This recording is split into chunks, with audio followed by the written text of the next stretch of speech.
talaga mag-expect. Yun yung inano ko sa sarili ko na ayoko mag-expect sa mga bagay. Kasi may hurt ka eh. If you're destined for that, walang makakapigil sa'yo eh. Pag ikaw talaga ay para dyan, kahit anong mangyari talaga, ikaw ay para dyan.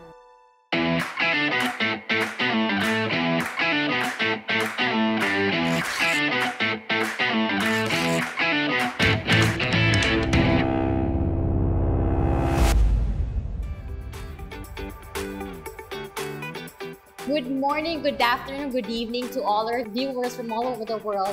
We are here again for another episode of Ibulgar Mo. What is up mga Abulgar? We are up for another exciting episode today dahil ngayong araw na to makakasama natin ang isa sa pinaka maganda at pamilyar na boses na pumanta sa igilan natin mga paboritong kanta at awitin. Ladies and gentlemen, mga Kabulgar, let's all welcome Pinoy Dream Academy Season 2 Grand Star Dreamer, Miss Laarni Lozada. Hello! Maayong adlaw po sa inyong tanan. Thank you very much po, Director. Miss Michelle, ang ganda Thank po you sa personal. for being here. Thank you. Thank you for being here. I'm very happy po to be here. No? First time ko makarating dito sa Bulgar. Sobrang thankful po ako sa warm welcome po ninyong lahat and mga staff ang baba. Miss Laarni, kwentuhan mo naman kami kung paano ka nagsimula sa pagkanta. Okay. I grew up in Sultan Kudarat. No? Doon po ako lumaki. But dito ako pinanganak sa Pasig. After nun, dinala ako sa Sultan Kudarat. So, medyo hindi, syempre, laking hirap po ako, okay? And doon na-develop yung lahat ng pagkatao ko. Doon ako tinuruan ng lahat-lahat ng tatay ko, mama ko, tsaka lola ko. Kaya nung dumating ako dito, pagka-graduate ko ng high school, pumunta ako dito ng Maynila. No? Tapos dito na ako nakipagsapalaran. Ang nakaya ko yung sarili ko na pag-aralin, no, magtrabaho sa sariling sikap hanggang sa nag-audition ako sa Pinoy Dream Academy and luckily I won that contest. Laarni, cut kita doon. So, yun nga, you said na parang you were working while going to school, di ba? Pero nabalitaan kasi namin, consistent honor student ka. Paano mo siya napagsabay? I mean, di ba ang hirap kasi ngayon, di ba? Ang hirap na nag-aaral ka tapos nagkatrabaho ka. Oo. Paano nangyari to? Ewan ko, basta pag Saturday, Sunday, edi nagtatrabaho tapos tumutulong ako sa para may makain kami, 'di ba? Sa auntie ko, nag-aano pa ako niyan sa palengke. O ganyan ang buhay namin doon. Talagang kumbaga yun yung naging instrument ko ba kung pinanghawakan ko para ma-achieve ko yung mga pangarap ko. Kasi talagang hindi maganda yung ang hirap talaga ng buhay sa probinsya. So, nung bata ka pa lang, mahilig ka na talaga kumanta. Yung mga, diba? your siblings, do they sing too? Oo. If you're familiar with Pinoy Dream Academy, doon pinalabas nila yung mga sandok, di ba? Correct. Totoo yun. Bata pa lang ako, di ba? Ginagawa ko ng kinakalakal ko na yung sarili ko. O kakanta ako dyan sa harapan ng mga teacher ko, ng mga kaibigan ko, ng mga pinsan ko. Tapos may balde dyan, kakanta ako. Kasi yung sandok, yan. Dadala sila ng piso, 2, 3. Pero totoo ba yun? Kasi di ba, like meron yung mga nilalagay sa tubig, tapos kakanta sila, parang ganun, para lang. May mga training ka ba na gano'n ng bata? Iba naman kasi ang training ground ko. Siguro I heard that isa sa mga sikat na singers talagang training ground niya ako. Pero kasi, ang naging training ground ko ay, lagi ako pinapakanta sa school kasi, pag may pag national anthem, every morning, di ba? Tapos po, pag may tawag na yung every Monday na may special program, di ba? Tapos ako pinapadala nila talaga yung contest, tapos nila ako, titrain ako ng mga teachers, no? Tapos hanggang nung high school, ganun din. Tapos lahat ng mga singing contest diyan talagang inaano ko talaga. I'm sure ikaw lagi nananalo. Hindi naman, pero at least kahit paano may something, no? May pera na naiuuwi. So parang yun talaga simula pagkabata, yun talaga yung nag-save sa buhay ko ang aking pagkanta. Wag muna tayo mag-Pinoy Dream Academy. Before Pinoy Dream Academy, so school, honor student, singing in public occasions kung saan man. Paano ka ba napasok sa TV? Kasi pagka-graduate ko ng high school, pumunta na ako dito ng Maynila. Hinatid lang ako ng tatay ko, tumira ako sa auntie ko. Tapos after nun, yun na, nakipagsapalaran na ako dito. Ikaw lang Tapos, mag-isa? yes. Ang una, pinag-aral nila ako ng kasi yung may kapatid akong, yung papa ko may kapatid na taga-US. So pinag-aral ako ng voice lesson. Kasi nakita niya na may yung ko nung bata, oo.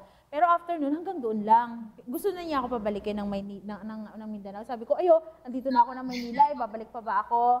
Diba? So, ayun, sabi ko, kaya ko pong sarili ko. Sabi ko, I promise to Papa. Si Papa, actually, by the way, he passed away last Sorry year. to hear that. Oo. So, sabi ko, Papa, sabi ko, babalik ako dyan. Pag once na successful na ako, mag-aaral ako dito. Gagawin kong lahat. Yung tinuro mo sa akin nung nasa probinsya ako, lahat ng mga turo mo sa akin, kayang-kaya ko na sarili ko. At the age of 15 years old, yun, napag-aral ko yung sarili ko. Very independent. Yes, naging independent talaga ako. Kasi ganun ako tinrain ng tatay ko nung nandoon po ako sa probinsya. Yun lang po. Basta sobrang thankful ako. Hindi, lahat ng mga yung ginagawa ko because of, syempre, naging inspirasyon ko po yung parents ko, tsaka yung mga kapatid ko. Kaya, every time na ngayon, pag kumakanta ako, lagi kong naalala si Papa ko.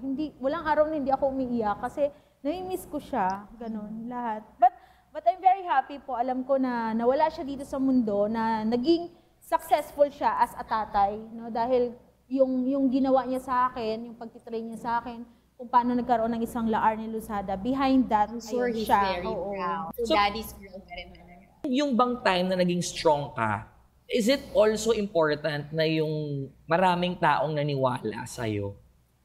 Paano ba? Hindi ko alam bakit ganun si Papa. Hindi ko alam nung kahit ganun ang age ko. Ang lakas ng loob niya na iwanan ako ng Maynila at bumalik siya ng Mindanao. Sabi ko niya, anak basta mag-ano ka, alam kong kaya mo. Sabi niya Sure ganun. yan. O siguro kasi baka nagawa niya na yung part na i-train ako nung bata ako sa kaya confident siya na iwanan ako mag-isa dito sa Maynila, makipagsapalaran. Okay, balik tayo. Paano nagsimula sila Arnie sa TV? It was September 8, no? Audition day, first audition ng Pinoy Dream Academy. But before that, biglang nag-flash sa TV. Ladies and gentlemen, Pinoy Dream Academy, 1 million. Uy, mag-ano ako dyan. Nag-flash agad. Saan yan? Ay, doon yan sa sa Mother Ignacia daw. Okay? O sige, nag-flash agad. In a second lang Tapos sabi yan, 1 million. Makukuha ko yan. O bahay, magkakabahay na ako. Yan, makukuha ko yan.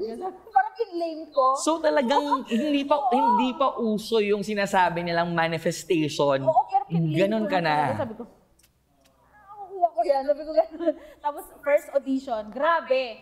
Alam niyo po yung nag-iisang portrait ko na di ba kasi may half body at Correct. full body Yes. yan. Isa lang talaga yung kinuha ko pa yun dun sa sa boarding ka-border, yung si ate sa bahay nila Ate Tintin, ipahiram muna, dadalhin ko muna ito sa sa PDA, mag-audition ako. So yun yung binigay ko, nag-iisa lang talaga, tapos ang pera ko ng 150 pesos lang talaga. Tapos first audition, maaga po ako noon. Ganyan naman, alam ng mga nag-audition yan sa mga singing contest. Maaga ka pa lang, bago mag-8, dapat nandun ka na sa pilahan. Yes. Okay, and then alam mo naman, pag mga pilahan po sa reality singing show, inaabot po ng mga 100,000, mga ilang yan, dami-dami po talaga. So, nag-audition ako, nakarating ako sa harapan ni Direk Loren, mga 3 o'clock ng hapon, pawis na pawis. So talagang lahat naman ng nakapila, hinaharap nila. First screening, gano'n na kaagad. Para ka talagang, sa pilahan pa lang, grabe na yung pinagdaanan mo. Parang pumapasok sa butas ng karayom. And what was your audition piece? Lead Me Lord. Lead me, Lord. Isang English at saka isang Tagalog. Lead Me Lord. Favorite ko song ko talaga yan. Kaya ka siguro blessed. Oo. Kasi lahat ng ginagawa mo is either for yourself, for your family, and for God. Kasi even your audition song, Lead Me Lord. Lead me, Lord. Every time po ng mga ginagawa ko kasi sabi ko, i-lead nyo lang ako, Lord. Diba? So, ganun nga nangyari. Hindi ako napariwara dito na mag-isa sa Maynila kasi alam kong nilid niya ako. Alam mo, in your thoughts and in your song, you were singing it for God. Kaya siya nanalo. Oo. Pero maiba ako. Sino bang favorite singer mo?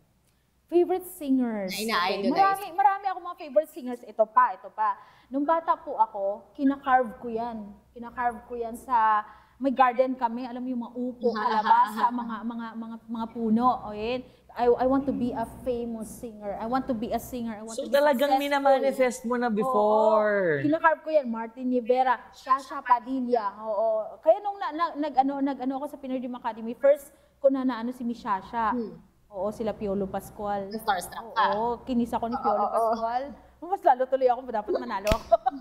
So I think, Arnie, cut lang ito ng konti. Siguro nga kasi, hindi lang nangangarap sila, Arnie. Parang ang tiger, di ba? You were already setting your eyes on a goal na hindi mo tinanggal talaga. Doon lang, yun yung gusto mo. Oo, totoo yun. Basta sabi nila, pag once na inisip nyo daw, pag inisip mo lang na inisip yun, mangyayari yun. With action, syempre. Tapos tsaka pinaniwalaan mo prayer. sa sarili mo eh. Oo. Alam mo sa sarili mo that you are going to be, while dreaming, pinapaniwalaan mo na eh. Oo, pero kung babalikan ko yung sarili ko dati, parang hindi ko akalain na nagawa ko yun. Was there ever a time that you doubted or parang naapagod? Imagine, babalik ka o bukas, hindi pa pala sure na kasali na ako. Okay, ang na-realize ko po kasi, para maging successful ka sa ginagawa mo, you have to enjoy it. In-enjoy ko kasi, at saka sabi ko nga po, may mga kaibigan po ako nakasabayan na tumulong sa akin. Larnie, paano ngayon yun? Bukas yung ano natin, saan ako uuwi? Ganun, wala na akong pamasahe. Ganun sabi ko. Ay, hindi. Sabi niya ganun. Dito ka na sa amin kasi may bahay sila sa Quezon City. Dito ka na matulog. Doon mo lang nailala to? Para bukas ready na naman tayo, balik na naman tayo. Ayun, yung mga ganung bagay, parang sinagot ni Lord yung mga problema ko ba? Yes. Nung panahon na yun, hindi ko alam kung paano nangyari yun. But Lord, kailangan ko ng ganito. Saan ako kukuha? Ganon. Bigla na lang may tumutulong. Ang ganda na story ni Arnie kasi parang it shows na parang di ba yung enjoy the moment. Yes. Kahit anong sitwasyon ka, enjoy what you have right now. And then trust God. Kasi imaginein mo, oo nga, walang pamasahe, biglang, may nag-offer. At walang masamang nangyari sa'yo. Wala. Di ba? Fast forward naman na tayo, Michelle. So, nung time na naapasok ka na, finally, eto na to, after the long process, pasok na ako. Doon napapasok na. Doon muna mamimit yung mga mentors. Si Direk Loren. Si Direk Loren, yeah. Ang aming headmaster, si Ryan Cayabyab. No? Si Ma'am Kichi sa Voice. Si Direk Joey Reyes naman. Yun, doon ka na nila kikilatisin isa-isa. Paano mo nakuha yung confidence mo? Sabi ko ganun, kailangan ko ng pera. Sabi ko ganun, tsaka gusto kong hindi makikita ko sila Tony, sila Direk Lore, sabi ko ganun. Mukhang kaya, sabi ko ganun, bala na Lord. Kasi parang gusto ko rin naman kasi kumanta. Kasi ang sarap ng feeling, no, na alam mo, pag nasa isa kang lalo na pag nagkakantahan kami, kasama yung mga champions, ang sarap talaga ng feeling na lahat mga kasama mo, mga singers, may inspire ka talaga lalo. Iba talaga ang energy, ang vibes, pagkasama mo yung mga kapwa mo talaga na may mga pangarap din. 2 questions. What was your biggest challenge during your journey sa Pinoy Dream Academy? Pagkatapos, ano yung naramdaman mo nung alam mo na that you are going to be hailed as the... Okay, ang naging biggest challenge ko dun sa loob is emotional. Hindi po ako nahirapan sa mga technical, sa mga pinapagawa nila sa mga singing.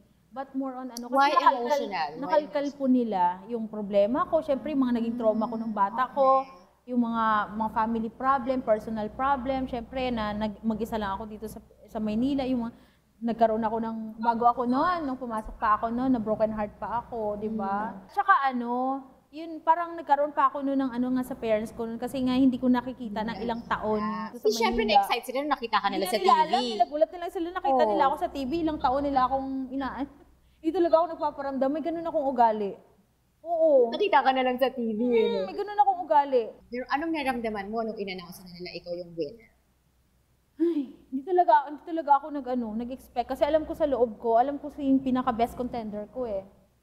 Oo, alam ko talaga na siya mananalo kasi siya yung nag-e-excel. Actually, una si Lisel, pinakauna. Correct. Di ba si Lisel? Siyang nag-e-excel. Kaso nga lang, ako pinakakulilat palagi. Lagi ako nasa bottom 3, sabi ko. Pareho kayong di ba? Pareho kayong lahat ng soap opera, mga boses niyong dalawa ang palaging... Oo, tapos di ba, first week pa lang, imagine sino ba naman maglalakas ang loob, first week pa lang, naging ka na, nasa bottom ka na, 3 ka na, anytime pwede kang lumabas, di ba? Sabi ko, ano ba yan? Sige lang, ganun, basta focus lang, ganun. Nung bago i-announce, nagulat ako kasi, Larnie, sabi ng mga designer, ganun, ka na, magubad ka na. Okay. Bakit? Nakakatog ka na. Oo. Pinalitan Kasi ako, papalitan ang gown ka. ko, grabe, may mga raffle-raffle na, ganda-ganda. White na parang ano ba to, para ikakasal ako, tapos ang ganda na ng takong ko. Pinalitan nila lahat, ganun, sabi ko, ano ba to, para akong prinsesa nila.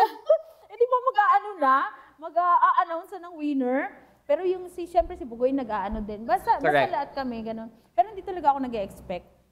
Hindi ka pa rin nag-expect nung binihisan ka na't lahat.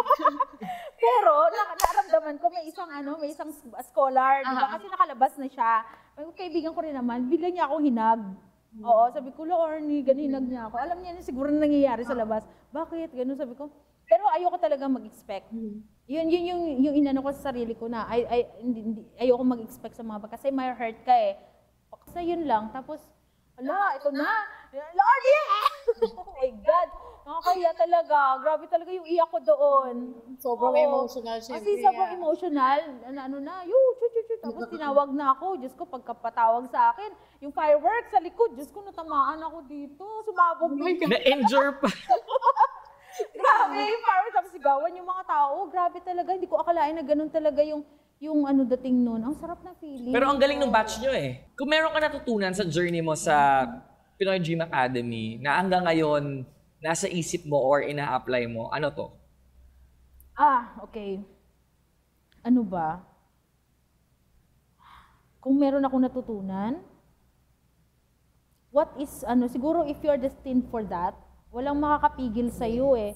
Kahit ano ka pa, kahit manipulahin pa, kahit i-block pa, di ba? Pag ikaw talaga ay para dyan, kahit anong mangyari talaga, ikaw ay para dyan. No? Pag talagang si Lord ang gumalaw, kahit anong mangyari, Para sa'yo talaga. para sa'yo talaga. Ganun daw yun eh.